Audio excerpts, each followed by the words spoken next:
Hey, we are here with Joe the Pro, and today our demonstration is on a coolant service. Joe, take over. What are we hooking up to and why? We are connecting up to the degas bottle on this Ford F-150. This is an easier way to hook up the vehicle. This is an option to hook up this way on anything with a degas bottle. If you have conventional radiator with a radiator cap and an overflow bottle, this will not work. And you will have to use our radiator adapters. Okay. They go in place of the radiator hose and slip up to the top of the radiator, and one goes to the hose. And that's how we would tie into the system this way. I like to show people multiple ways to do a service. This is the easiest way to do it. The fastest result. Still does the same job as we were doing before with hooking up to the radiator hose. We've already poured our fast flush chemical in. We will allow the vehicle to run for 15 minutes. The cleaner's done its job. So at this point we're hooked up and ready to go. I'll hook up the red hose to the overflow hose going back to the bottle, the degas bottle, and then I'll attach the black hose directly to the degas bottle. This vehicle can be on or off for the service. I'm gonna do it off. So the options on the touchpad are flush service, which we're about to use, evac service if it's over full, top off if it's under full, and then after we're done with the service, we're gonna connect both hoses to open end and hit drain waste fluid tank. I'm gonna go ahead and hit flush service. You'll automatically see the flow indicator starts moving.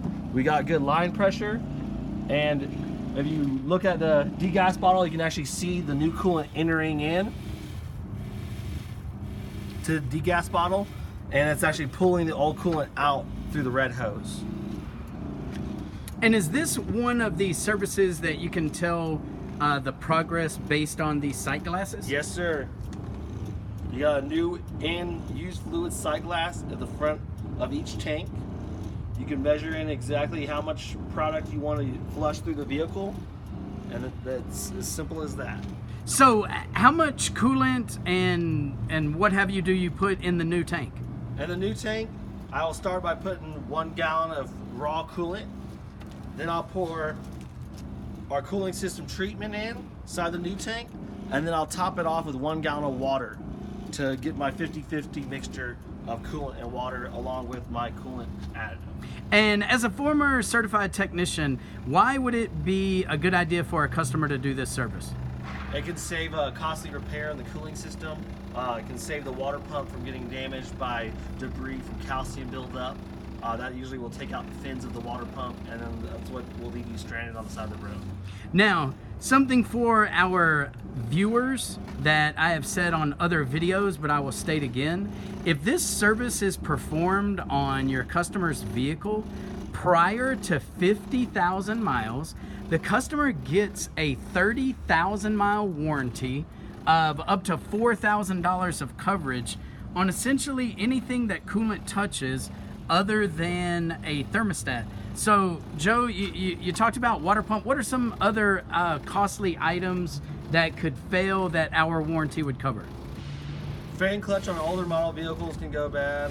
The radiator can go bad, which is a costly repair. And also the most costly has to be the heater core, because the dashboard has to be removed. Super. And again, if this service is done prior to 100,000 miles, the customer will get a 30,000 mile warranty, same duration, but a $2,000 of coverage. So if you don't start the services quite as soon, you still can get a $2,000 amount of coverage. And again, these warranties can be renewed every 30,000 miles for the life of the vehicle. So for instance, if you do a coolant service at 80,000 miles, your warranty would go from 80,000 to 110,000 miles. And if you choose to do another one, you can extend that another 30K. So what's that buzzer going off? The buzzer's going off because the complete service light came on the front display. We're gonna go ahead and hit top off to make it stop. We're gonna go ahead and hit evac service just for about 5 seconds, then release the evac so that we'll have no pressure on the system. We'll open the degas cap carefully and slowly to relieve any pressure on the cooling system. And now we're gonna reverse the process of connecting and disconnecting it and putting it back together. So all told, when we hit the start service, that service took about 3 minutes to conclude. So is essentially the service finished other than you disconnecting the machine, Joe? Disconnecting the machine. The last thing I would do is to empty the machine. I'd connect both hoses to open in, and I'd hit drain waste fluid tank. Awesome. And the service is complete.